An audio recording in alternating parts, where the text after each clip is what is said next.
안녕하세요. 야곱이 에브라임과 므낫세를 축복합니다. 창세기 48장 12절에서 22절입니다. 13절.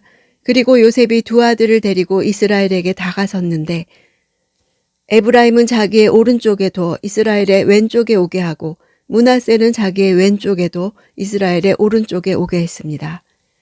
히브리인들이나 고대 근동 사람들은 일반적으로 오른손을 권위와 탁월한 능력, 축복과 은혜 등을 상징하는 것으로 생각했습니다.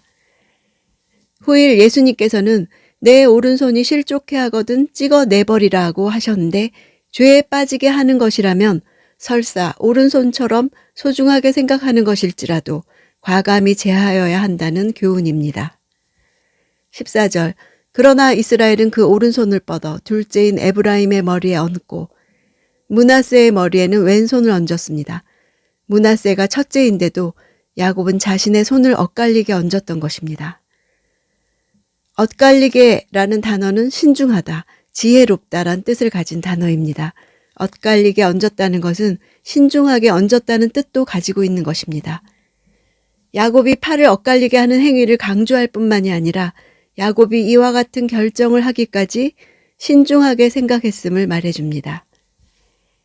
야곱의 행동이 돌발적으로 이루어진 것이 아니라 하나님의 축복에 대해 깊이 생각한 후 하나님의 뜻에 따라 이루어진 것임을 보여줍니다. 15절. 그리고 요셉을 축복해 말했습니다. 내 조부 아브라함과 이삭이 섬기던 하나님, 지금까지 내 평생 나를 돌보신 하나님. 섬기다라는 단어는 가다, 줬다, 향하다 이런 뜻으로 그들이 스스로 좇았다 하는 뜻입니다. 하나님을 섬기는 삶은 바로 그분을 좇는 삶입니다. 돌보다라는 단어는 기르는 자, 즉 목자라는 뜻이 있습니다. 좇다와 목자는 좋은 조화를 이룹니다.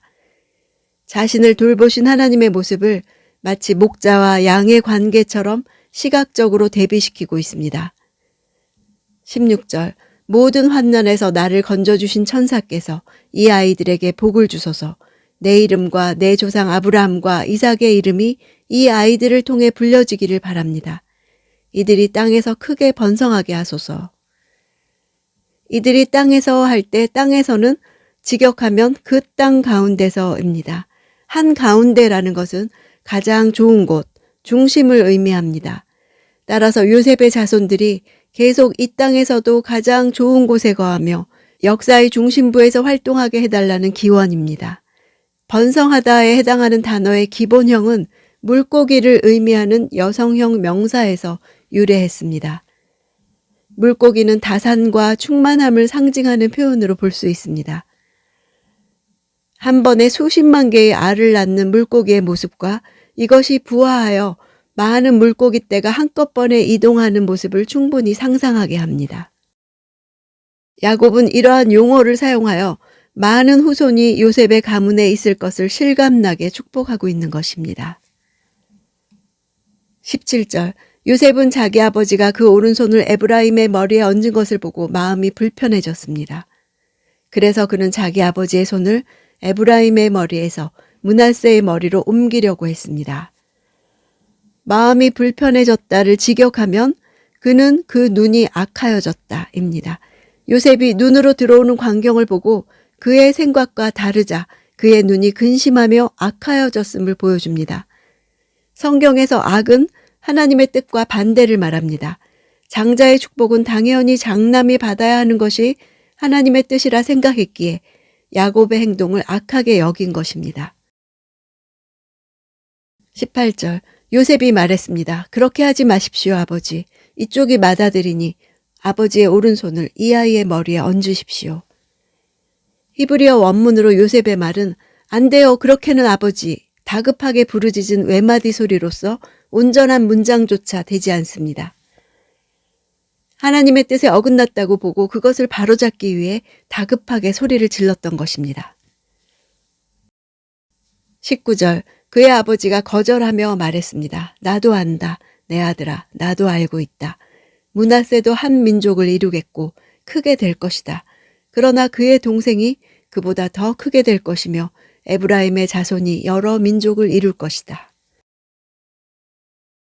실제로 이 예언은 출애굽 후 광야 생활이 시작되는 시점의 첫 번 인구조사에서 두 지파의 숫자는 72,700명이었으며 끝날 때 인구조사에서는 85,200명으로 어려운 광야 생활 중에도 다른 지파보다 더 많은 인구를 가짐으로써 이루어졌습니다. 반면에 같은 기간 동안 르우벤과 시므온 지파의 숫자는 10만 5,800명에서 6만 5,930명으로 줄었습니다. 20절 그날 야곱이 에브라임과 므낫세를 축복하며 말했습니다. 이스라엘이 내 이름으로 복을 빌어 말하기를 하나님께서 너를 에브라임과 므낫세 같게 하시기를 원하노라 하게 될 것이다. 이처럼 야곱이 므낫세보다 에브라임을 앞세웠습니다. 에브라임과 므낫세의 이름까지 이스라엘 백성에게 축복의 대명사가 될 것이라고 선언합니다. 22절 내가 내 칼과 내 활로 아모리 사람들의 손에서 빼앗은 세겜 땅을 내게 주어 내 형제들보다 한 몫을 더 주겠다. 칼과 활로 아모리 사람들의 손에서 빼앗았다고 한 것은 두 가지로 해석할 수 있습니다.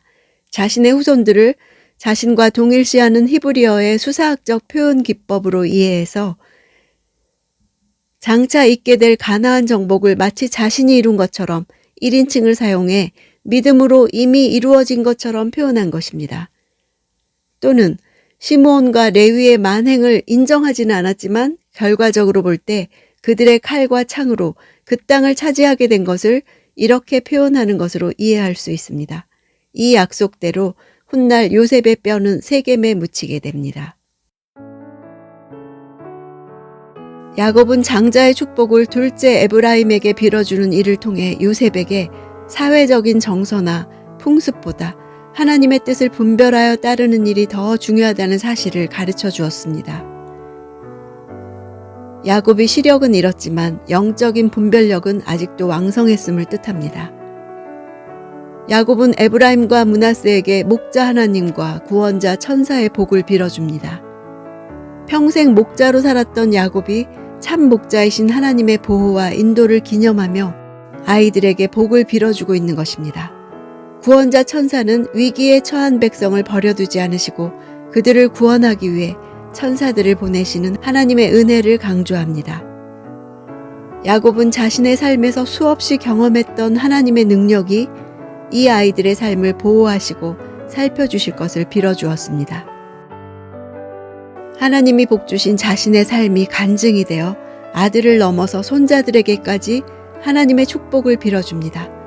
자신이 어떻게 살아왔는가를 지켜본 증인된 아들 앞에서 그 아들들을 축복할 때 내게 없는 것으로 축복할 수 없습니다. 오늘 내가 산 삶이 그대로 자손들에게 축복할 수 있는 삶이 되기 원합니다.